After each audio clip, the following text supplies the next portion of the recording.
My name is Max, and I served in the United States Marine Corps from 2002 to 2007. I started out as just part of a squad and moved up to a team leader. And I deployed twice to a combat zone. We got blown up 12 times, and the only reason we knew that is because we actually literally marked on our dashes how many times we had gotten hit. And out of the 12 times, I had gotten knocked out 9 of them. It was really, really hard to transition. My family didn't understand what I was going through. I would drink all the time. I had these feelings of anger and these feelings that I didn't understand, and instead of being sober and wanting to know why, I numbed it, and I inside feel ashamed. It's like I feel like nobody understands really what I went through. Like, that was a really dark time in my life. Secluding yourself is a really, really big one. You have that feeling that nobody understands. Getting into really, really big crowds and kind of feeling your heart race and thinking that something bad's going to happen, and you almost feel like anybody that looks at you, you want to fight with.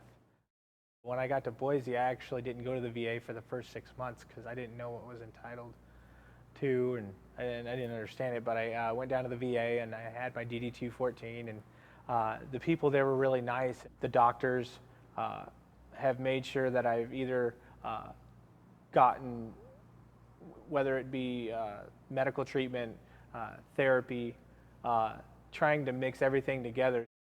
So at the vet center, when I came there, I was afraid because of the stigmatism. You always hear people coming in, getting counseling. Oh, you don't need counseling. You're a Marine. You don't need that. But instead, I've taken it, and I've talked to a bunch of other guys that have kind of turned around and done the same thing.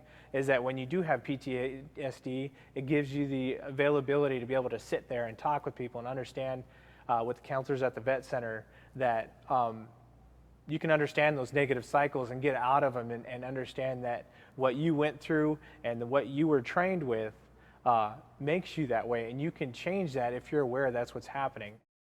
The hardest thing that I had to overcome was when I started going to school again. I've had to relearn a lot of things with my brain injury because I have a short-term memory issue, so I had to learn through the VA how to do things and how to use those little tricks. I just kept trying.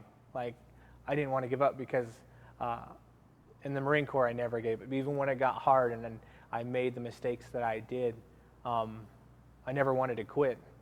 And that was the one thing I was the proudest of, is when I was able to get past something and say, this is who I am, and this is how I got here, and now I'm a senior at a university on the honor roll. Life's gotten a lot better. I have found that controlling my anger and not being so upset, I can still stay a little bit rational with what I'm dealing with.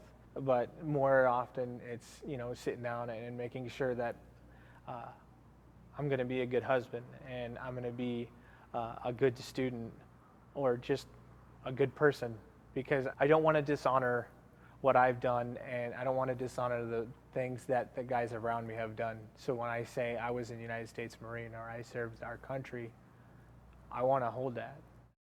It's been nice to have the support of the VA, the vet center, nonprofit organizations that have really stepped up to help veterans. The important thing that I try to tell everybody that I meet, because I understand, is that if you can find that purpose, whether it's in a higher being or if it's just helping other people around you, one person can make that difference.